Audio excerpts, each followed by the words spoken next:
বাসর ঘরে আমি বসে আছি, কিন্তু আমার স্বামীর কোনো খবর নেই। গায়ে গুরুভার গহনা আর সাজসজ্জায় আক্রোশ হচ্ছিলাম। অপেক্ষা করতে করতে বেজে যায় রাত 2টো। তিনি এখনো আসেননি। আমার চোখেও ঘুম ঘুম ভাব চলে আসে। বসে থেকে এতক্ষণ নিষ্ক্রিয় হয়েছি বহুবার, আর সহ্য করতে না পেরে একটু কাত হতে যাব, তখনই দরজায় খটখট শব্দে স্থগিত হই। তড়িঘড়ি করে শাড়ির ভাঁজ আবার ঠিক করে নিলাম। আমার বর রোহান এসে দরজার টেবিলের সামনে দাঁড়িয়ে হাত ঘড়ি, ফোন সহ কিছু জিনিসপত্র রাখলেন। এরপর গায়ের শেরওয়ানি খুলে হাতে নিয়ে বিছানায় চুড়ে দিয়ে বলল, অনামিকা, এটা বারান্দায় রেখে এসো। আমিও অবাক হয়েছি বেশ। অন্যদের মুখে বাসরাতের গল্প শুনেছিলাম ভিন্ন।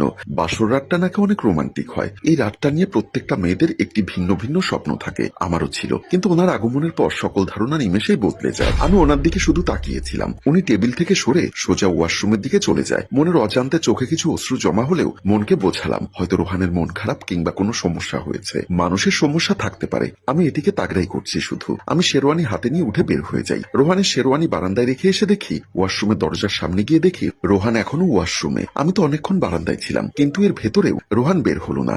মানে কি, প্রায় 30 মিনিট পার হয়ে গেল, সে বের হচ্ছে না। তবে ভেতরে পানি পড়ার শব্দ আর নাড়াচাড়া বোঝা যাচ্ছে। শুনেছিলাম এই রাতটা সুখের হয়। আমি তো তেমন কিছুই পাচ্ছি না। তবে হ্যাঁ, অনেকেই বলে এই রাতের কথা সারা জীবন মানুষ মনে রাখে। আমি নিশ্চিত আমার সারা জীবন মনে থাকবে। এই ভেবে আমি সেখান থেকে খাটের দিকে চলে আসি। আমি খাটে বসে আছি, আর এমন সময় রোহান ওয়াশরুম থেকে বের হয়। ও আসতেই আমি উঠে দাঁড়াই, কিন্তু রোহান খাটে উঠে বসে টেবিল থেকে এক গ্লাস পানি খেয়ে ঘুমানোর প্রস্তুতি নিচ্ছে সে। আমি বারবার ওনাকে দেখে অবাকই হচ্ছি। লাইট অফ করে ঘুমো, সকালে দ্রুত উঠতে হবে। কিছুটা রাগ হলো। এই লোকটা আমাকে বিয়ে করে এনেছে কেন বুঝতে পারছি না। অন্তত আমি কেমন আছি সেটিও জিজ্ঞাসা করলো না। এত ভারী গহনার শাড়ি নিয়ে তো ঘুমানো সম্ভব না, তাই জামা পরে ঘুমানোর চিন্তা করলাম। আয়নার দিকে ফিরতেই রোহান আমাকে বলল, ওসবের দরকার নেই, শুধু গহনা খুলে বিছানায় এসো, শাড়ি থাকুক গায়ে। আমি আর নিজেকে সামলাতে পারছিলাম না। দাঁতে দাঁত কামড় দিয়ে শুধু গহনা খুলে টেবিলে রাখলাম। এরপর লাইট বন্ধ করে দিয়ে সোজা বিছানায় উঠে যাই। রোহান একদম একপাশে ঘুমিয়ে আছে, আর আমি কিনারায় শুয়ে পড়েছি। একটু পর বালিশে মাথা রেখে শুধু ভাবছি আমার বান্ধবী রিফার কথা। সে সকালে বলেছিল,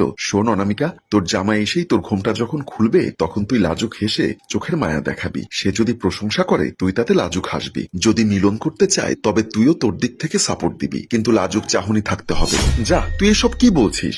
চুপ কর তো। এখন বলছিস, যখন কাছে টানবে তখন নিজে থেকে সবটা দিবি দেখিস। আমি আর তোর কথা শুনতে পারছি না। ওকে বান্ধবী, তোর জন্য শুভকামনা রইল রে। তারা কথাবার্তা বলতে থাকে। সকালে রিফার এই কথাগুলো সারাদিন আমার মাথায় ঘুরপাক খেয়েছে। আমি পারবো কি পারবো না ভেবে দিন চলে যায়, অথচ ঘুমটা সরানো দূরে থাকুক, তিনি আমার চেহারা ঠিকমতো দেখলেনও না। এসব ভাবতে ভাবতে কখন আমার চোখ লেগে আসে বুঝতে পারিনি। ঘুম চলে আসে আমার। কারো আয়াত পাঠ করার শব্দে আমি চোখ মেলেছি। ঘুমের তালার আচমকা অন্ধকারে দেখতে পাই রুমে অনেক লম্বা একজন মানুষ নামাজ পড়ছেন। আমার যখন চোখ খোলা, তখন সে রুকুতে যায়। ভয়ের চিৎকার দিয়ে আমি রোহানকে ডাকতে থাকি। হাতটা বাড়িয়ে দেখি রোহান নেই। আমার সারা শরীর কাঁপতে শুরু করে। কোন রকমে উঠে সুইচের কাছে গিয়ে বাতি জ্বালিয়ে দিয়েছি। আর তখন যা দেখতে পাই তা আমার কল্পনার বাইরে ছিল বললেই চলে। লাইট জ্বালানোর সাথে সাথে লম্বা মানুষটা খাটো হয়ে যায়। ওখানে কোনো লম্বা মানুষ না, বরং রোহান নামাজ পড়ছে, মাথায় টুপি, গায়ে পাঞ্জাবি। তাহলে আমি যেটা দেখলাম ওটা কি ছিল? লাইট জ্বালানোর আগে যাকে দেখেছি তার মাথা পুরো সিলিং এ লেগে যাচ্ছিল। এখন তো এমন কোনো চিহ্ন নেই। ভয়ে ভয়ে আমি আবার লাইট বন্ধ করি। না, এইবার লম্বা কাউকে দেখা যাচ্ছে না। রোহান নামাজ পড়ছে। তখনও আমার দেহ কাঁপছিল। নামাজ শেষে রোহান আমার দিকে রাগান্বিত চাহনিতে তাকায়। তার চোখে এত পরিমাণে রাগ দেখা যাচ্ছে যেন আমাকে খুন করে ফেলবে এক্ষুনি। আমি ভয়ের উপর আরো ভয় পাচ্ছিলাম। কিছুক্ষণ যাবার পর রোহান বলল, যাও অজু বানিয়ে তাহাজ্জুদ পড়ে নাও, একটু পর ফজরের আজান দিবে। আমি তাড়াহুড়ো করে দ্রুত উঠে ওয়াশরুমের দিকে চলে যাই। আমি ওয়াশরুমে ঢুকে দরজা বন্ধ করে একটা লম্বা শ্বাস ছেড়েছি। আমি কোথায় চলে এলাম? এই লোকটার সাথে আমি সংসার করবো কিভাবে? তবে ওনার চোখে যে পরিমাণে রাগ দেখেছি, অজু বানিয়ে না গেলে আজ রক্ষা নেই। আমি দ্রুত অজু সেরে ওয়াশরুম থেকে বের হয়ে গেলাম। আমি ওয়াশরুম থেকে বের হয়ে আসছি, কিন্তু রুমে কোথাও রোহানকে দেখছি না। দরজার দিকে তাকালাম। দরজা ভেতর থেকে লক করা থাকলে উনি বের হলেন কিভাবে? আমি যার সাথে রাত কাটাচ্ছি সে কি আসলেই কোনো মানুষ? ভয়ে আমার ভেতরটা একটা মোচড় দেয়। এসব ভাবছি আর খুব চিন্তা হচ্ছে। ভাবছি আমি কি এই ঘটনা আমার শাশুড়িকে জানাবো? আমার শাশুড়ির রুম আমার রুম থেকে 2 রুম পরে। এসব ভেবে আমার গা হাত পা যেন বরফ হয়ে যাচ্ছে। আবার এত টেনশনে মাথা ধরে গেছে। আমি আর দেরি না করে ভাবছি আমার শাশুড়িকে জানাবো ব্যাপারটা। সেই ভেবে দরজা খুলতেই দেখি দরজার সামনে উনি দাঁড়িয়ে আছেন। আমি ওনাকে দেখে যেন কারেন্ট শক খেলাম। আর মনে মনে একটা প্রশ্ন ঘুরপাক খাচ্ছে, এটাই যে ঘরের দরজা ভেতর থেকে লক করা। তাহলে উনি কিভাবে বাহিরে বের হলেন? উনি আমাকে এভাবে তাকাতে দেখে রাগী গলায় বলল, এভাবে তাকিয়ে আছো কেন? আমি কোন রকম আমতা আমতা করে বললাম, না, আপনাকে কোথাও খুঁজে পাচ্ছিলাম না, তাই একটু উদ্বিগ্ন হয়ে পড়েছিলাম। ভাবলাম বাহিরে গেছেন নাকি। ও, একটু কাজ ছিল তাই বাহিরে গেছিলাম। তুমি ওয়াশরুমে ছিলে তাই বলে যেতে পারিনি। এত রাতে কিসের কাজ পড়লো আপনার? এত পেঁচাল ভালো লাগে না। ঘুম পাচ্ছে, ঘুমিয়ে পড়ো। আমি মাথা নিচু করে বললাম, একটা কথা বলবো? হ্যাঁ। তাড়াতাড়ি বলো, ঘুম পাচ্ছে। আপনি বাইরে বের হলেন কিভাবে? দরজা তো ভেতর থেকে লক করা ছিল। আরে আমাদের এই দরজাটা অনেক পুরনো তো, ওই জন্য এর খিলের লক অটোমেটিক ভাবে পড়ে গেছে হয়তো। আমি মনে মনে ভাবছি, না, উনি আমার কাছ থেকে কথা লুকোচ্ছে। এবার কি সময় হলো ঘুমানোর? সে রাগান্বিত মুখ নিয়ে উনি বিছানার দিকে এগিয়ে যায়। আমি চলে গেলাম। উনি শুয়ে আছে, হয়তো এতক্ষণে ঘুমিয়ে গেছে, আর আমি ওনার পাশে ওইসব ভাবছি শুয়ে শুয়ে। কিছুতেই ঘুম আসছে না আমার। কিভাবে কি? পরদিন সকালে আমি সোফায় বসে কথাগুলো আমার শাশুড়িকে সব খুলে বললাম। উনি আমার সব কথা শুনে আমাকে বিশ্বাস করতে পারলেন না। উনি উল্টো একটু রেগে গিয়ে বলল, এসব কি বলো তুমি? আমার ছেলেকে ভূতের সাথে তুলনা করছো বৌমা? এসব তোমার মনের ভুল, আর এসব কথা তোমার মুখে আর যেন না শুনি। আমি আর কথা বাড়ালাম না। শাশুড়ি উঠে চলে যায়। আমি ভাবছি আজকে রাতে শুতে যাওয়ার আগে আমি জেগে থাকবো, দেখি উনি কোথায় যায়, কি করে। আমরা আমাদের রুমে দুজনে শুয়ে আছি। মনে মনে ভাবছি, এ কেমন মানুষ যার মধ্যে কোনো রোমান্টিকতা নেই। আমি ওনাকে জিজ্ঞাসা করলাম, আপনি কেন এত চুপচাপ, কথা বলছেন না যে? আমি কি কোনো ভুল করেছি?